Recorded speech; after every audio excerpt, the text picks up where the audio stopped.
As I mentioned at the beginning of the discussion, if I put every day or every trading day for the rest of the fiscal year, the average that I calculate comes out at 57. Yeah, and I think that's Would you be perfect. comfortable? Yes, I'm perfect. Yes, absolutely. I'm not asking you to change every day that we've already had, where we know the Okay, number. okay. No. Only Just the day- making sure that I understand. No, I think the numbers you gave to me in response to my email would be what I'd expect you to do. Okay. 57, yes, averaging out to 57. And like I say, it could be a couple of weeks from now, they're going to come back and say, what do those guys do? Silly. But we can correct that much easier than the other way.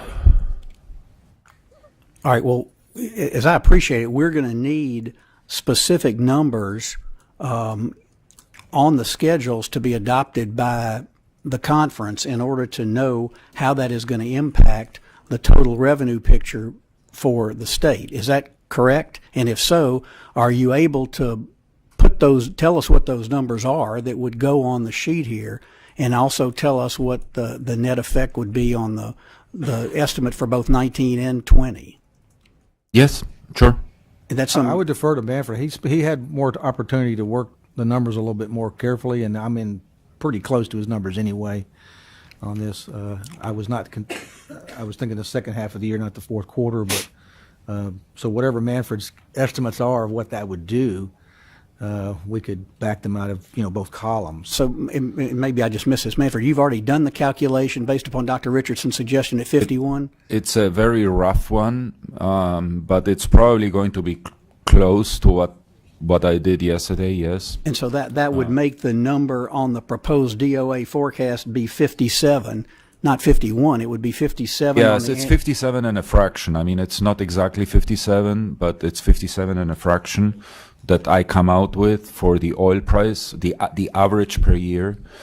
And then, of course, if you keep the whole year in fiscal year 20, if you keep it at 51, the average is 51. So, and that's what I base my calculations on. So if I take the number 57 for current fiscal year, I get a reduction in severance and royalty combined of about $30.4 million, and for fiscal year 20, close to $73 million, so $72.8 million. Okay, so those are the operative numbers then. Again, this is a rough No, calculation. and I but- understand, roughly 30 million. What was the other number, 73? Yeah, 72.8 for fiscal year 20. And one other question would be, is that general fund direct line effect, or is that TLF line effect? Correct, because no, this is probably TLF. This is TLF because remember, mineral revenue has dedications.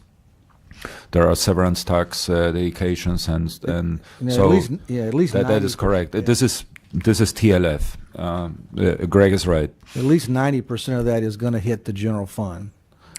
Probably a little bit more than 90%. But not all of it. But not all of it. No, That's not correct. all of it, but plenty of it. But a good portion. I understand. 90% yeah. of it. Yes, right, yeah.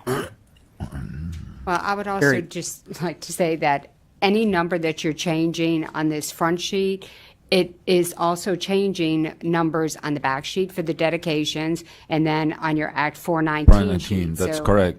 You would not know what any of those numbers are if we're sitting here today. We wouldn't, I mean, we'd have to have some authority to go and have to have do the some- specific calculations. That's what they're saying, I think. Right. and I would, Hold on. Go ahead, Cameron. So just, you'd be changing literally you'd be changing A, B, C, and D, correct? yeah. And But schedule And then, excuse me, and E and F as well. ENF, yes. And we wouldn't know what that was, what those changes. I would almost recommend that you let us go figure that out so that you would know Well, what you- the impact would be. You would be reducing the general fund in the current year by at least 27 million, at least 27 million, and by next year, 66 million.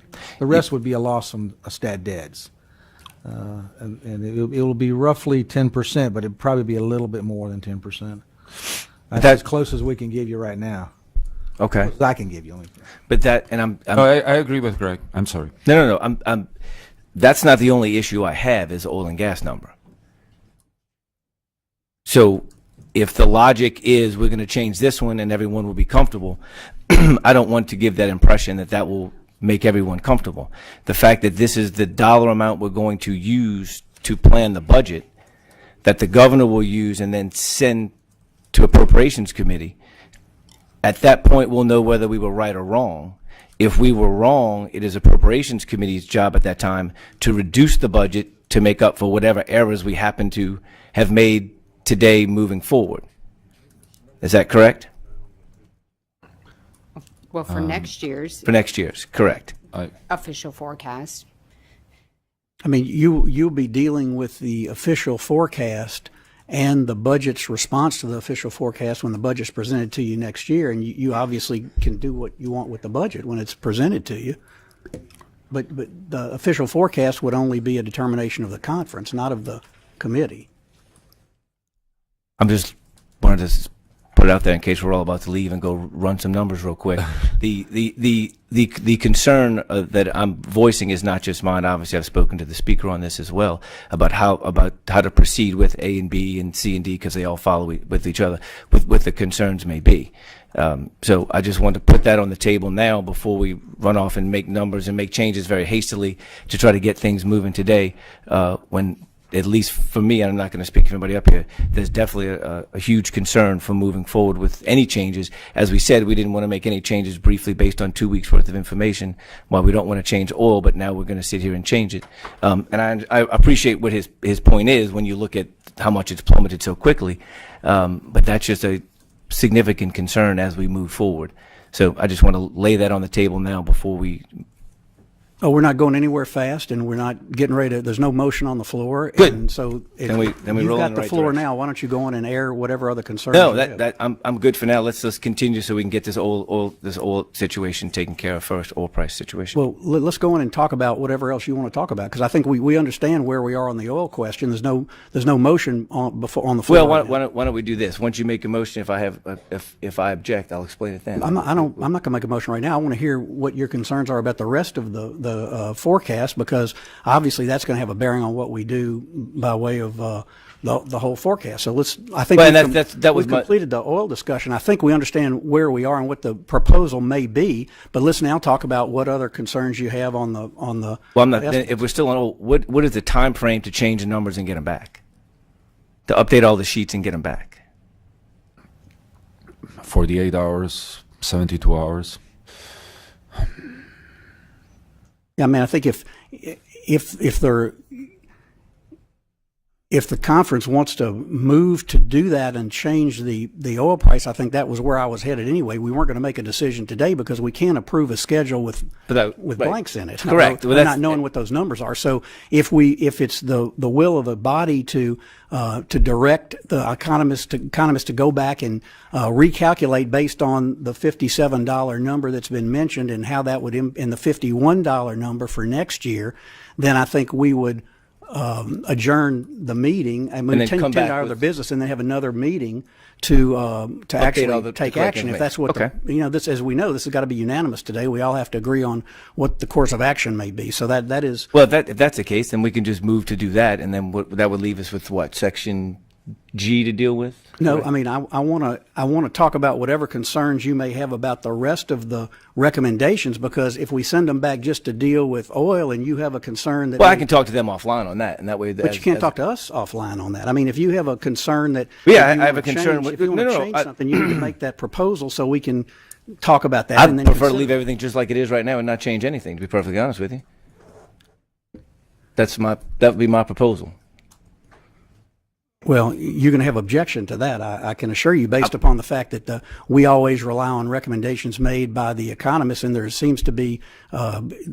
seem to be, there is agreement on the economists about the improved forecast going forward on these other areas in corporate and in sales and everything else. but in Wait, corp- let me finish. Oh, If yeah. we don't take action to amend the forecast and reflect the increase in projections that are put before us, then we can't go forward with funding the below the line items that the legislature passed saying if the forecast improves, we want to fund these things in the current fiscal year. And that would mean that we do not provide needed funding for the Department of Agriculture. We do not provide the sheriffs with the updated per diems. We do not do a whole host of things that the legislature voted to do if the money was there. Restoring the LWIN funding, which is very important. And it's certainly been my hope and expectation that we would see an improved forecast at this point in time, and we would be in a position to go back to you and the legislature and say, now let's fund the items that you voted to fund if there was an improved forecast. So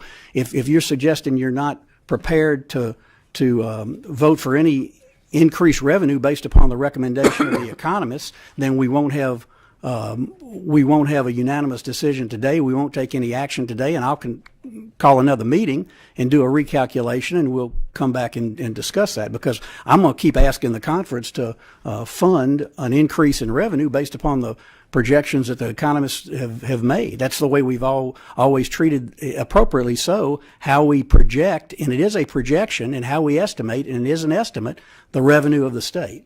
So now go ahead, Cameron, if you got... All right, Dr. Richardson. Let me see if I understood Cameron's statement. I am satisfied with the other estimates of income tax, corporate income tax. As much as I know they're difficult to make, there are a lot of variability in there. But I think the forecasters are extremely cautious and do their very best. Does that mean they're going to be out right all the time? No. But it's going to. But I think they have given us a very solid number. The number I was concerned about was oil and gas, though it's not a large part of the budget anymore. But it is still a part of the budget. Right. And I think if indeed we need to keep the process going, if we need to go ahead and make that, we have time to come back and correct it before we have to make a final, before it goes to your committee, or before it goes forward. So I think he uses these numbers. Yeah, but I would suggest, and I would anticipate, I would be willing to say, okay, what we need to do, I would make the proposal to accept Manfred's estimates as of today for fiscal 19, fiscal 20, accept it, but with the caveat that we as a conference must come back within a month or by a certain date to review those numbers. To review those numbers as to the current year and next year. And the reason I ask that is because the budget, the HB1, regarding the below the line appropriations require us to take action, as I recall, before December 31, right? Correct. And you've got a budget committee scheduled for December 13, and I want to make sure that we're online to be able to go to the budget committee on the 13th, and we've already submitted BA7s in anticipation of knowing that we had excess revenue in the current year. We've already submitted those BA7s to be scheduled at JLCB, and I don't want to upset that timeline. I don't. Okay, and we'll make it in such a way. I don't think that's an issue, because oil prices are not going to change that number. I don't believe. So I think in that situation, when you say I will propose to accept Manfred's budget as it is currently formulated, with all the current assumptions and estimates he's made, I think as understanding as a matter. And that will go, and this is for this year and next year. And I think as we will know that we will, our responsibility, we will come back at some point if we have to review it. But it's not. But I think those numbers are solid for right now. Yeah, it was pretty. So at the price Manfred has fixed, not at the lower number. Not at the lower number, right? Yes, Mr. President. Yeah, it seems like that's reasonable, because we're only talking about a month for that going to the $57 figure. If we go ahead and approve this as it is now, then then it goes to the budget as normal, and everything's fully understanding. We're coming back in January, not only review the oil going to 57, it gives them enough time to make those changes, but some of these other concerns may or may not fulfill, and give us a little more time. But at least you're getting this done now, and we move on. I think Dr. Richardson's correct, and I think the chairman's right. I think you don't need to go in the mirror and So that's a motion? That's a motion. All right, restate your motion if you would, and as it relates to Yeah, both the fiscal years 19 and 20, and as it relates to the time frame to come back and meet. So we're all clear on what your proposal is. I think I will. I'm sorry, yeah. Okay, thank you. I'm proposing that we accept the estimates made by the Division of Administration for fiscal 2019 and for fiscal 20. And there's no need to have a caveat at all at this time. I will say I accept those. Those will go forward, and then just we'll talk about encouraging what we may do later. I think we'll do that as responsible citizens and public servants. I object to that. All right, that motion has been made by Dr. Richardson, and Representative Henry has objected. So there's no unanimity, and so we do not have any action taken as it relates to the forecast. Mr. Chairman, can we just be clear on what Dr. Richardson's motion was? Was it to just take 19 and 20, or to take they appear on these sheets, or was it to take 19 and 20 with no adjustment for oil at all? Jim, you want to? It was Because we were all having that, we weren't sure what exactly. yes. It was to accept Manford's recommendations for the revenue estimates as of today, with his current assumptions and everything, without any adjustments for oil prices or anything like that.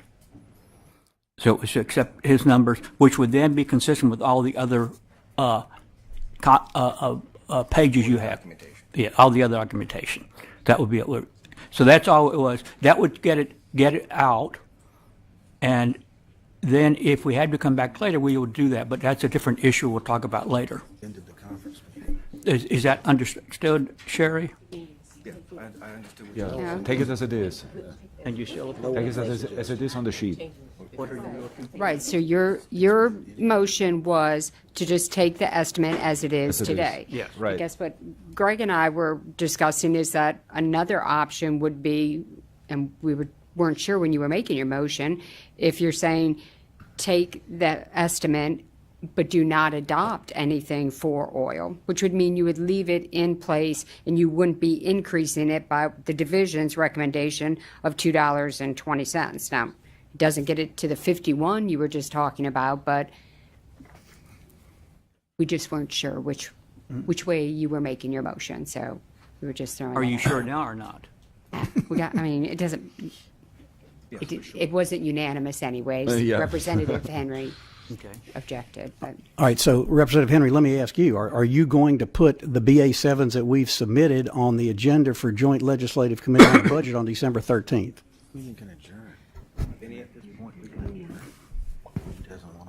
I haven't seen any of the BA7s, nor do I know what BA7s have they been submitted to staff yet?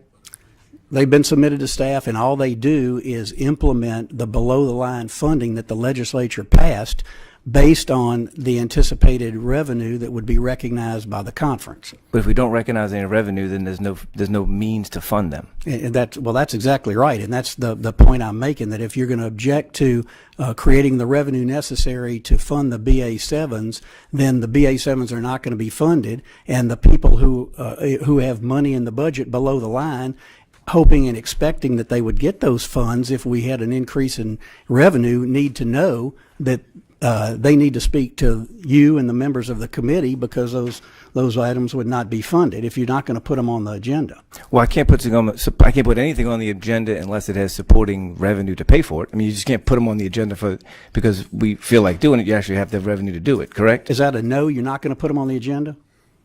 If they have supporting revenue to do it, we'll be able to put them on the agenda. But you're asking me to discuss something that may or may not happen based on something out of my control. I don't have the BA7s, and BA7s usually come with a dollar amount attached to them. Whether you're moving money from one department to another, different schedules. If we don't have that, then there's nothing to fund them with. Well, I'm going to continue to schedule REC meetings between now and December 13th in order to try and get a unanimous decision to find that money. But what I'm asking you is, will you put those BA7s on the agenda, knowing that I'm going to continue to have REC meetings so that we can comply with the law in provide that funding if the Appropriations Committee, I'm sorry, if the Joint Legislative Committee votes to do so. I just want to make sure we have a chance to go to JLCB and that the people who have an interest in getting that money funded can go to JLCB and be heard publicly as to why they need the money. Right, we'll follow whatever BA7 process we normally use to have things put on the agenda. That's whatever the process is we use, that's what we will use. But no one usually, I can't remember, and obviously you've been here longer than I have, whether someone's ever brought a BA7 forward that didn't have a dollar amount associated with it to pay for it, whatever the change may be. So it's a process that we have to go through. It's not really contingent on whether I put them on or not. It has to be whether or not they're supporting dollar amount to actually pay for them. Well, that's not correct, because what we have here is a procedural problem and a process. And you can say you're not going to put those items on the agenda because REC hasn't acted, and that will have the effect of not giving them a chance to be heard at a public forum as to why it ought to happen, knowing that I'm going to continue to call REC meetings so we can try and reach unanimity. Wait a minute, let me finish. So we can try and reach unanimity. But if you're going to tell me you're not going to put them on the agenda because REC hasn't acted, you are preventing the process from going forward at JLCB. And that's what I'm asking you. Are you going to accept the BA7s and put them on the agenda in recognizing the revenue has not yet been recognized, but I'm going to keep trying to have the revenue recognized? Once the revenue is recognized, if you have another meeting a week from now and the revenue is recognized, then you'll go through the same BA7 process that everybody else goes through. You know, and I know that you've got to put that on the agenda that you publish for the JLCB. And I'm asking you if you will put those BA7s on the agenda, knowing that you can pull them if REC does nothing between now and December 13th. I just don't want procedurally you to be able to not put this on the agenda and say, well, I couldn't put it on the agenda because we didn't have the revenue. I think I'm trying to figure what you're actually trying. I mean, if I'm asking you to commit publicly that you will put our submitted BA7s on the agenda for the December 13th meeting, and if REC has not recognized any additional revenue, then you're not going to act on the BA7s because the money's not there. But I don't want procedurally you to not put them on the agenda because we haven't acted today. well, my understanding is we can add something to the agenda 24 hours before the meeting, correct? We just want to clarify that the December 31st deadline is for the recognition of revenue. So long as revenue estimating would recognize or increase the official forecast by the $43 million needed to supplement or to fund.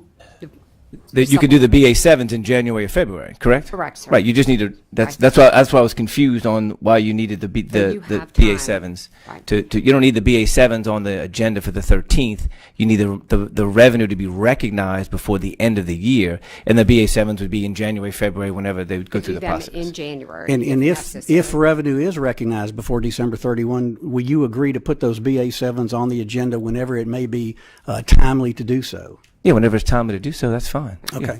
Yeah. Mr. President. I'm concerned a bit. I thought we had come to some agreement, and I thought Chairman Henry had said he'd go along with what's there. But I'm wondering what's troubling you now on some of these other figures, so we can get the staff to work on those for us too, or maybe give us some idea what your concern is. You want to turn my I'm sorry. That's right. Wait, I'm sorry, you're on. So the issues that we discussed that we have problems with, number one is we've discussed in JLCB the amount of withholdings and whether that money's going to, how much that's going to come back to haunt us in the future on refunds, because we know that we're holding a bunch on personal income tax, what that dollar amount is going to be. As it was stated for the corporate, there is no good basis for corporate. It's extremely volatile, but we're increasing it between $70 million and $100 million. Obviously, we have an issue with the price of oil. I don't think that'll be solved in a day, but I think the significant drop has caused a lot of people concerns. Myself, the speaker, these are the people that, when I say we, those are the people that I'm discussing. As was stated here, there's a lot of volatility in the economy that we don't know everything that's going to happen. And I understand you all are doing estimates, but what we're trying to do is estimate on the much more cautious side by not adding somewhere between $150 and $170 million to the budget, more or less, about that dollar amount. I would rather see us do that after the executive budget is done, give us more time. We're 4 months in. I know you use a different calendar, but we're about 3 or 4 months into the fiscal year. If we waited till February, March, able to have another meeting where we had a little bit more information, could be 100% accurate. Because what we wouldn't want to do is go spend all this money based on an estimate, the 42 million, and then find that at the end of the year or halfway through that, look, oil did stay low, or one of these other issues came up, and then people are going to say, so let me get this straight, gentlemen and ladies, you spent $42 million in the middle of the year, and now we have to make cuts, or we don't have enough money to fund other services because we chose at 3 or 4 months into the year to determine what the fiscal impact of the state is going to be moving forward. So I would just think, and this is, it's a that we were able to wait a little bit more time, get better information. I know the volatility will always be there. Maybe we can tune it up a little bit, tighten it up a little bit. I surely don't like the idea of changing sheets in the middle of it and trying to rush through it when there's not a pressing need to do it as of today. I think with a little bit more time, a little bit more information, I think we would be able to put forth a better budget. The governor could put forth a better budget that's more accurate, that comes to the legislature, as well as when we get it, we will be able to do our job a little bit better because we'll have better information. That's really what it boils down to when I had my conversation with the speaker. So those are the issues, none of which need to be addressed today, but over time, either myself or the speaker, whoever's going to be here next meeting, those are things that we could touch on. I'm going to recognize the president. Let me just add, in relative to the timing of when the below the line items may be funded, the sooner we do so, the better the agencies have to be able to start recognizing they can spend that money and allocate it instead of waiting later in the fiscal year. And that's the only reason why I think that December date is appropriate. Senator Lario. If we wait past this January 1st deadline, then these items that are below the line at this point, I'm thinking about corrections. I'm thinking about the sheriff's supplemental pay, some other things in juvenile justice that won't be funded because you won't have met that. And if that's the game that you all want to do and delay it past that time, then you ought to just say that and not disagree with the numbers that the economists are putting out. And I think they worked hard to come about these, to come up with it. And generally, we don't play the game of the appropriation, even though if we recognize this, as I understand it, Joint Legislative Committee on the Budget still would be able to take those items one by one and decide they don't want to fund this or they don't want to fund that. And you could have that fight at that point. But the legislature has made a decision on that, put it in HB 1, and said the Joint Legislative Committee on the Budget will then fight on that at a different time. And I think that's where you need to take your fight, not on this, which is supposed to be as scientifically possible as we can. I don't know if we're ever going to hit it on 100%. On the withholding on the income tax and the refunds, we won't know that until people file their taxes in May, on May 15th. So we won't know what the final. So you'd be, if the game is to just delay this and not fund that 40-something million that's there, then let's just say that and not disagree with these numbers. Yeah, I will in 1 second. Obviously, this is called the Revenue Estimating Conference. We've said this repeatedly. It's always an estimate. It's never going to be exact, which is why we wind up having surpluses at the end of the year or deficits in the middle of the year that we're required to address. That's why the Revenue Estimating Conference doesn't just meet one time and say this is the estimate for the year. We react to time periods that reflect income that comes in or that doesn't come in and use that to modify our budget based upon whether we're doing better or we're doing worse. This is now one of those times, the traditional time since the REC has been in existence, as I appreciate it, where we would meet having seen some additional data from the current fiscal year and modify the estimate either up or down based upon those findings. And we're in a position where the economists agree with negligible differences between their estimates that we have more revenue than we thought we were going to have, and that ought to guide us in budgeting for the current year and in budgeting, certainly ought to guide us in budgeting for next year. And we're beginning that process right now, which is one of the reasons why we need to take action and do something. Representative Henry. Sure. So I can assure you there's no game being played. If I remember correctly, the last time we had below-the-line funding in House Bill 1, the commissioner was chairman of finance. If I believe that was the last time we've done it. So in my time here, we've never had that done before.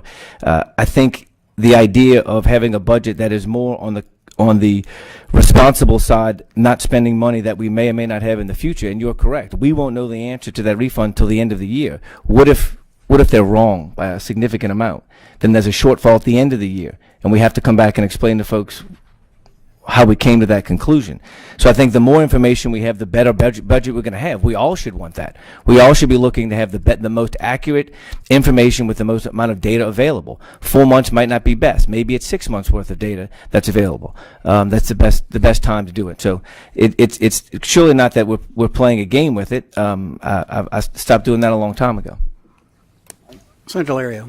Under that theory, we shouldn't do a budget until after all the collections are in the bank. I suppose we could wait what I till was thinking. October of next year to even do a budget. I mean, revenue estimating was set up for the purpose of giving us some bit of sound idea as to what those revenues are going to be. It has worked tremendously.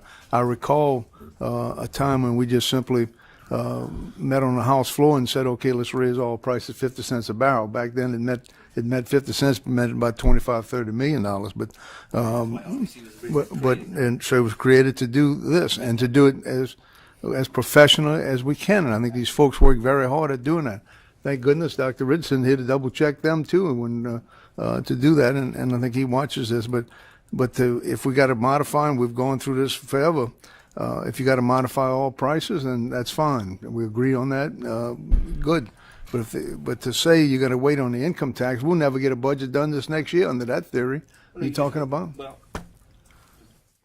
Representative Henry. You would have a budget. You would just use the existing forecast now. You wouldn't use the additional revenue above that. That would be what you would use. All right, let me just intercede here, and then I'll recognize you because as a very practical matter, the budget that we have to be preparing and we have to present has got to be based upon reality. Otherwise, the revenue that the members of the legislature voted for to fund government didn't need to happen, right? Because you're not going to spend any money based upon what was voted upon. And whether it's game playing or not, this is not the way to handle the state's business or the state's budget. There's a process to be followed. There's an opportunity for the legislature to weigh in on whether it approves the below-the-line funding that it previously voted for and what it wants to do by way of next year's budget. But the Revenue Estimating Conference is not the place to play those games. Senator Lario. Yeah, if I'm estimating what's going on here now, we would not only not be able to fund this $40 million for the sheriff's corrections, for juvenile justice, for some other needed things there, by waiting that long to do a budget, we not even be able to project giving the teachers the pay raise that we want. Now, if that's what we're trying to do too, to stop the teacher pay raise, I don't want to be any part of that. I think this ought to be straight up and professional as possible. Representative Henry. Senator Larry, if you listen to any comment I've made, probably since the teacher pay raise came out first, I've told every single person on the planet that teachers deserve a pay raise. This has absolutely nothing to do about the teacher pay raise. It has simply to do with spending the dollar amount that we have now. What we're talking about now is an increase of somewhere about $140 million. That's the difference. You still the billions of dollars that are available are still on the table to make a very sound, solid budget with whatever priorities the governor wants to put in there and the commissioner wants to put in there. So it has nothing to do with eliminating teacher pay raises. I don't think there's a member that will vote. I don't expect a single member to vote to oppose teacher pay raises. Whether they put in the MFP or however they want to do it is up to the administration. But I can assure you that you won't get a no vote from me on teacher pay raises. Thank you.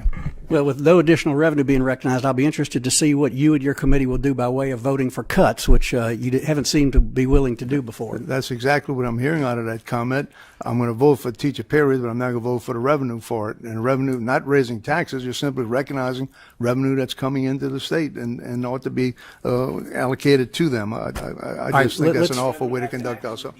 That's all I want. Can I have one more? Yes, you may. The revenue has to actually be there. And that's what we want to make sure of. It's actually there. Because the last thing you'd want to do is put in the budget a pay raise for teachers and run at the end of the year, at the end of the budget cycle, that money's not available for whatever reason and we were wrong in one of our forecasts.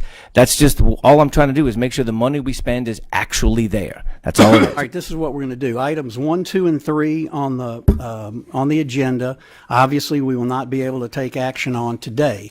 I'm going to ask the economists to recalculate all of the exhibits based upon Dr. Richardson's suggestion that we deal with oil prices in that manner. We will be reconvening REC as soon as I can find out from the speaker when he will be here, because this meeting was set around the speaker's schedule. And yesterday, he appointed Chairman Henry as his designee.